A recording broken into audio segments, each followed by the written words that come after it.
My name is Ashton and my company is Konstruct Clothing with a K. We are screen printers, embroiderers and garment decorators, and we've been going for 5 years. My first experience with Young Enterprise was back in 2000 at King's High School, and that was in year 11, where our product we did that year were wobble boards, which are used for rehabilitation. Physiotherapists use them to try and build up your ankle strength.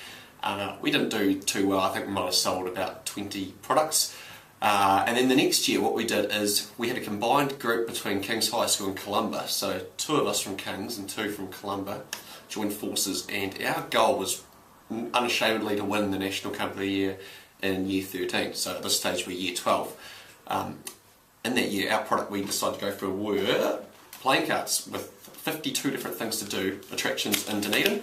We tied it in with the Dunedin City Council and they did all the branding for I Am Dunedin on it. And then we sold advertising on each different card, so the universities, the casino, Hall of Fame, so different things to do on each different card.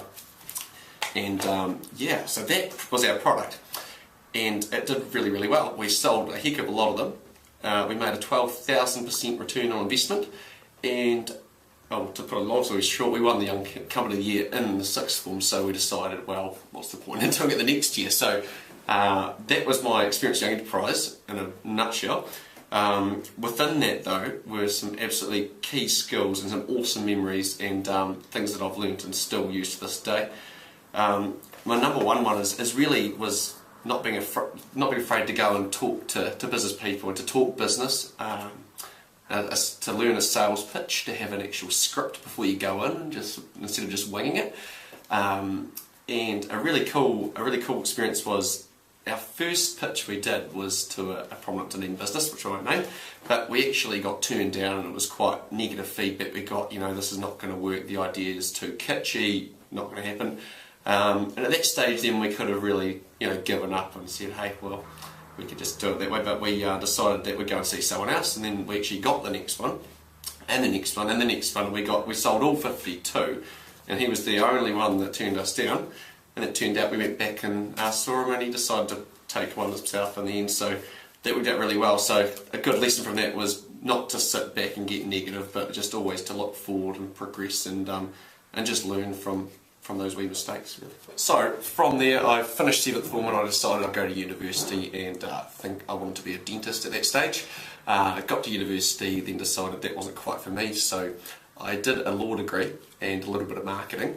And through that time, for the first couple of years, I really lost that entrepreneurship streak and had sort of decided, hey, I'm going to go and be a professional.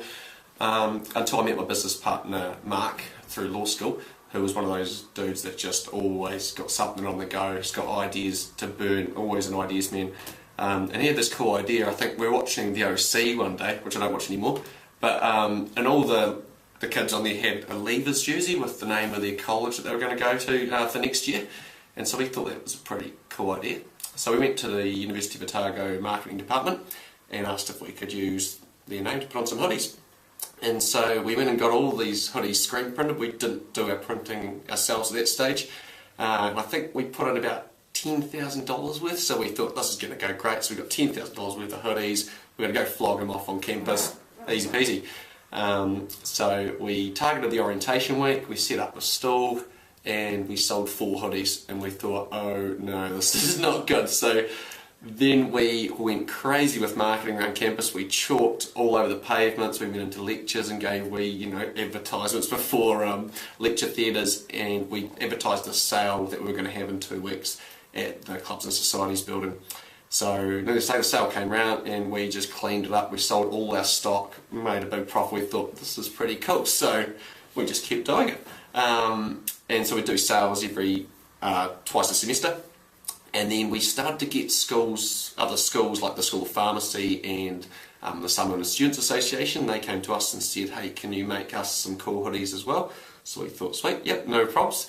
And so then we went and we started getting more and more custom jobs from other people off the back of us doing this. So at that stage, yeah, we thought this was pretty cool as well, and we just started opening the market up. To the extent now, 5 years later, we don't do any sales ourselves on campus. We do all the official production for the university, and they sell it themselves through their shop and online.